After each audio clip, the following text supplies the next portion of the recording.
Shalom. Selamat pagi jemaat Tuhan. Berjumpa kembali dalam doa pagi online. Mari hampiri hadirat Tuhan. Bawa hatimu. Minta Tuhan kerjakan, bentuk supaya hidup kita berkenan kepadanya.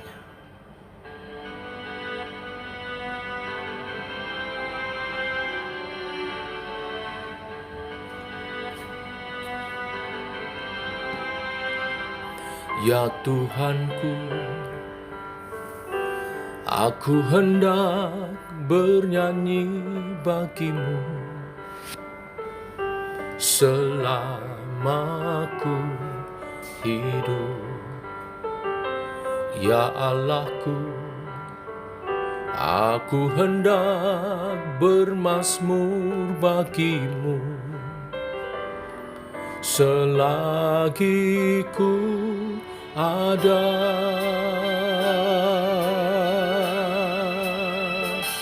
Ya Tuhanku, aku hendak bernyanyi bagimu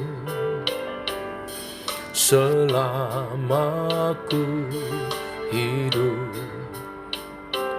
Ya Allahku, aku hendak bermazmur bagimu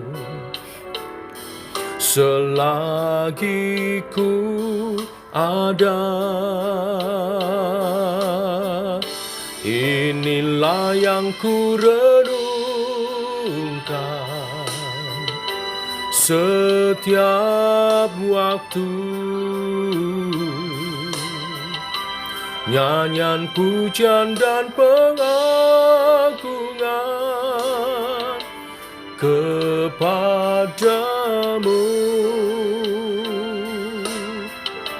Biarlah manis kau dengar Tuhan, manis kau dengar Tuhan, dan hatiku bersuka karenamu.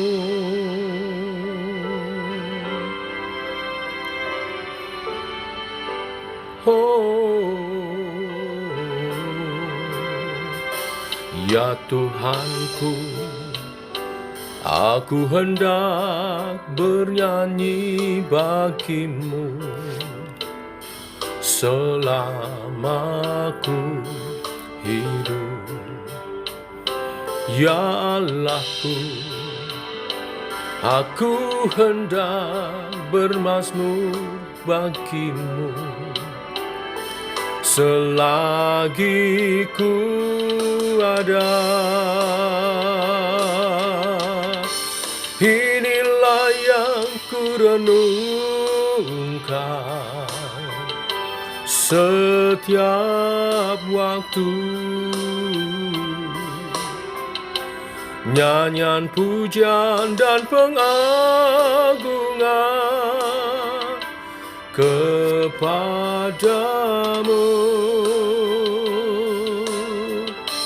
Biarlah manis kau dengar Tuhan, manis kau dengar Tuhan, dan hatiku bersuka karenamu.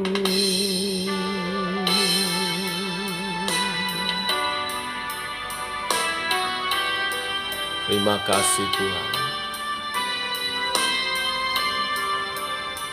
untuk karya-Mu dalam kehidupan kami.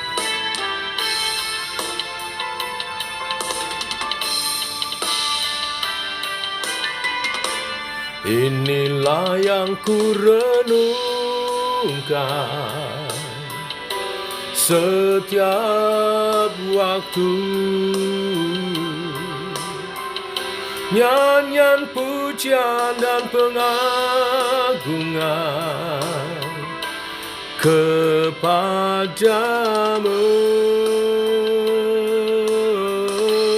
Biarlah manis kau dengar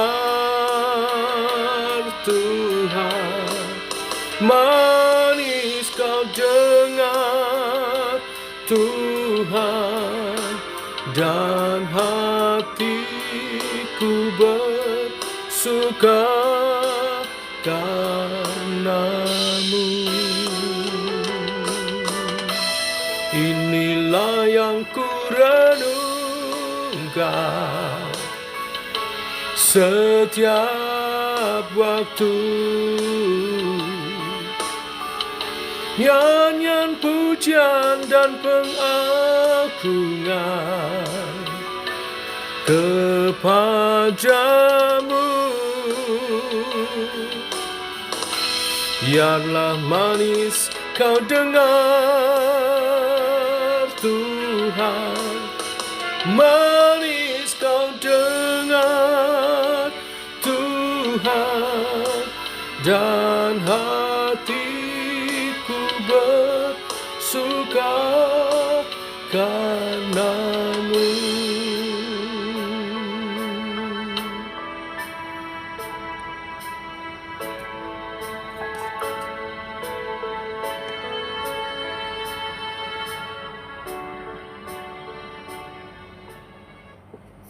Demikian Tuhan, kerinduan kami untuk selalu memuji dan memuliakan nama-Mu. Teguhkan oleh kebenaran firman yang sebentar kami renungkan.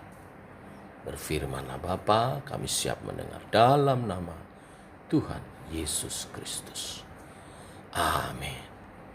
Bapak Ibu, kita lanjutkan renungan firman Tuhan pada pagi hari ini. Kisah Para Rasul pasal 23 ayat 1 sampai dengan yang ke-11. Sambil menatap anggota-anggota Mahkamah Agama, Paulus berkata, "Hai saudara-saudaraku, sampai kepada hari ini aku tetap hidup dengan hati nurani yang murni di hadapan Allah."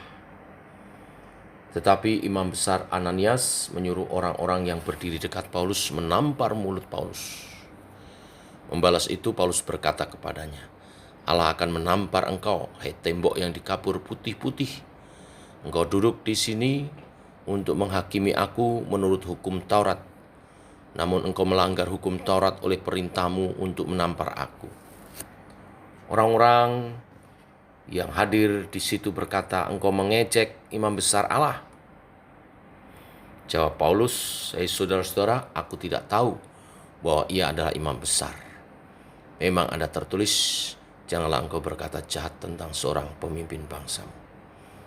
Dan karena ia tahu bahwa sebagian dari mereka itu termasuk golongan orang Saduki dan sebagian termasuk golongan orang Farisi, ia berseru dalam mahkamah agama itu, katanya, "Hai saudara-saudaraku, aku adalah orang Farisi, keturunan orang Farisi.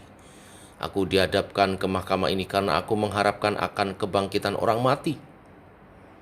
Ketika ia berkata demikian, timbullah perpecahan antara orang-orang Farisi dan orang-orang Saduki. Dan terbagi-bagilah orang banyak itu. Sebab orang-orang Saduki mengatakan bahwa tidak ada kebangkitan dan tidak ada malaikat atau roh. Tetapi orang-orang Farisi mengakui kedua-duanya. Maka terjadilah keributan besar. Beberapa ahli Taurat dari golongan Farisi sampai ke depan dan membantah dengan keras, katanya, "Kami sama sekali tidak menemukan sesuatu yang salah pada orang ini. Barangkali ada roh atau malaikat yang telah berbicara kepadanya." Maka terjadilah perpecahan besar sehingga kepala pasukan takut kalau mereka akan mengoyak-ngoyak Paulus. Karena itu ia memerintahkan pasukan untuk turun ke bawah dan mengambil Paulus dari tengah-tengah mereka dan membawanya ke markas. Pada malam berikutnya, Tuhan datang berdiri di sisinya dan berkata kepadanya, "Kuatkanlah hatimu, sebab sebagaimana engkau dengan berani telah bersaksi tentang aku di Yerusalem, demikian jugalah hendaknya engkau pergi bersaksi di Roma." Pokok renungan hari ini saya ambil ayat 11. Tuhan mengatakan kepada Paulus untuk tetap menguatkan hati karena Tuhan akan membawa dia ke Roma untuk bersaksi. Yerusalem sangat keras dan sangat anti kekristenan. Tetapi Roma lebih lagi mengerikan. Mereka anti Yahudi dan tidak ada apapun dari pengetahuan Paulus maupun statusnya sebagai orang Farisi akan membuat orang Roma menghargai dia. Dari ayat 11 ini kita ketahui bahwa baik pidatonya kepada orang banyak yang berusaha memukul dia sampai mati, pertemuannya dengan kepala pasukan, serta kesempatan berbicara di dalam sidang Sanhedrin. Semua ini dipakai Tuhan untuk membuat Paulus bisa mengabarkan Injil kepada mereka. Paulus mengabarkan Injil di dalam pembelaannya di depan orang banyak. Paulus juga tentunya berbincang-bincang dengan kepala pasukan tentang imannya. Paulus juga berbicara di depan Dewan Sanhedrin. Ini menunjukkan bahwa kesempatan bagi Yerusalem sudah diberikan untuk terakhir kalinya. Maka Paulus yang sudah berbicara kepada orang banyak tetapi ditolak itu, penolakan orang banyak tidak membuat Tuhan meninggalkan Yerusalem. Pemimpin agamalah yang menjadi kunci apakah Tuhan akan menyatakan Injilnya kepada Yerusalem atau sudah akan mengakhiri anugerahnya bagi Yerusalem. Itulah sebabnya Tuhan memimpin hingga sidang Sanhedrin terbentuk dan Paulus mengabarkan pengharapan Injilnya kepada mereka. Tetapi mereka menolak. Kesempatan bagi mereka pun berakhir. Mereka tidak lagi dapat kesempatan mendengar firman Tuhan dari pengabaran Injil Paulus. Karena setelah itu Paulus akan dipindahkan ke Roma. Dan Roma akan mendengar Injil melalui Paulus. Sementara itu Israel dan Yerusalem semakin ditinggalkan oleh Tuhan. Israel semakin tidak menentu. Dan akhirnya sejarah mencatat tahun 70 Yerusalem dihancurkan dan bait Allah diratakan dengan tanah. Keadaan Paulus yang harus dihakimi masa ditangkap dan diperlakukan seperti penjahat oleh orang Romawi dan diadili dengan tidak adil, bahkan dipermalukan dengan ditampar oleh pengadilan agama Yahudi. Semuanya ini tentu bukan hal yang diinginkan Paulus atau juga hamba Tuhan siapapun. Siapa yang senang diperlakukan seperti ini? Tentu tidak ada.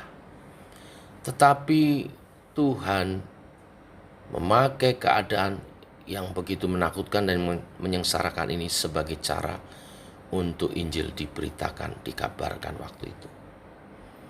Bahkan sebagai tahanan Paulus di penjara di Roma supaya ia dapat mengabarkan Injil juga. Roma 8 ayat 28. Tuhan bekerja untuk mendatangkan kebaikan. Pertanyaannya dari peristiwa ini semua, kebaikan apakah yang bisa dilihat? Kebaikan di mata Tuhan adalah kemajuan pemberitaan Injil. Kemajuan seluruh umat Tuhan. Ketika umat Tuhan bertumbuh di dalam iman, ketika gereja Tuhan bertambah banyak dan menyebar terus, ketika semakin banyak orang hidup di dalam Tuhan, ketika semakin banyak orang yang bertobat dan kembali kepadanya, ketika semakin banyak orang yang hidup dengan cara yang baik dan benar, itulah yang disebut dengan kemajuan, kebaikan di mata Tuhan. Renungan pagi hari ini, bersediakah kita dilatih sama seperti Paulus dilatih? Jika Tuhan memberikan segala kesulitan dan kesengsaraan kepada kita, bisakah kita melihat bahwa Tuhan sedang mendatangkan kebaikan bagi orang-orang di sekitar kita melalui kita? Bisakah kita mengabaikan kebahagiaan kita demi kebahagiaan Tuhan dan kesejahteraan umatnya? Kiranya Tuhan memampukan mata batin kita melihat dan dikuatkan oleh pengertian ini. Tuhan memberkati. Mari kita berdoa. Bapa, kami mengucap syukur oleh kasih dan anugerah-Mu, kami bangun dalam keadaan sehat. Semua karena anugerah-Mu. Dan hari ini Engkau memberkati kami dengan firman. Berkat firman yang menggetarkan hati kami. Karena Engkau bekerja seturut kehendak-Mu, mendatangkan kebaikan. Walaupun pengertian kebaikan itu bukan untuk semata-mata kebaikan kami pribadi, tetapi untuk kemajuan gereja Tuhan, untuk pertumbuhan iman umat Tuhan, untuk kebaikan umat-Mu yang bertumbuh dan hidup dalam terang kebenaran firman-Mu. Tuntunlah kami, pakailah kami seturut kehendak-Mu dalam tugas pewartaan kami, pemberitaan kami, tugas pengembalaan yang Kau berikan, juga tugas pelayanan kami. Dan kami rindu menularkan ini kepada seluruh umat-Mu Tuhan, supaya umat-Mu juga menjadi umat yang misioner, yang melihat kebaikan dunia ini dari kacamata Tuhan. Berkati gereja-Mu, lawat Tuhan dengan kuasa Roh Kudus, untuk kami memuliakan Engkau, untuk kami bersatu di dalam Engkau. Kami terus berdoa untuk proses pendewasaan gereja GLS ini Tuhan, untuk menggenapi visi yang Kau beri sebagai gereja yang berkembang berlipat ganda bagi Kristus, berbuah lebat dan buahnya tetap, buah karakter yang indah, buah pekerjaan-pekerjaan baik, karya-karya ilahi, dan buah jiwa-jiwa. Teguhkan setiap umat-Mu dalam pengurapan oleh Roh Kudus, limpah dalam karunia-karunia, menyertai gereja-Mu. Kami juga berdoa untuk umat Tuhan yang sakit Engkau sembuhkan dalam nama Tuhan Yesus Kristus. Yang lemah Engkau kuatkan, dan beri tuntunan setiap umat-Mu melangkah dalam kebenaran-Mu, sehingga memenangkan setiap pergumulan hidupnya dan menjadi kesaksian bagi kemuliaan nama. Berkati penghidupan mereka, usaha pekerjaan yang mereka geluti. Berkati rumah tangga mereka Tuhan, dalam kesatuan, keharmonisan, dan kebahagiaan. Berkati anak-anak kami, masa depan mereka, studi mereka, pekerjaan mereka, pergaulan mereka, memuliakan nama Tuhan. Terima kasih Tuhan. Demikian kami membuka hari ini, berjalan bersama dengan Engkau Tuhan. Dalam nama Tuhan Yesus kami berdoa. Amin. Demikian saudara, doa pagi kita. Selamat pagi, selamat berjalan bersama dengan Tuhan. Shalom. Tetap semangat.